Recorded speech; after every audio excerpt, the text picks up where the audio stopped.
Sabi ng marami, ang ring sling daw ang pinaka-the best kapag magbe-baby wear habang nagbe-breastfeed.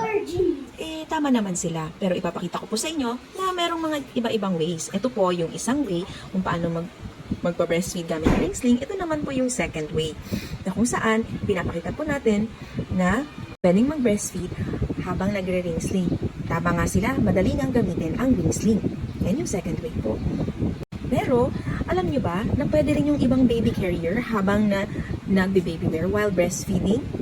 Opo, tama. Basta ba ay huwag natin kakalimutan na ibalik si baby sa kanyang normal position after. Pwede ang woven wrap, pwede rin ang stretchy wrap.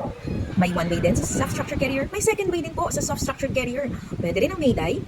Kaya po, kahit anong baby carrier po ang meron kayo, we will try to make it work for you para maging safe ang inyong baby wearing while breastfeeding journey. Thank you, very smart. Bye!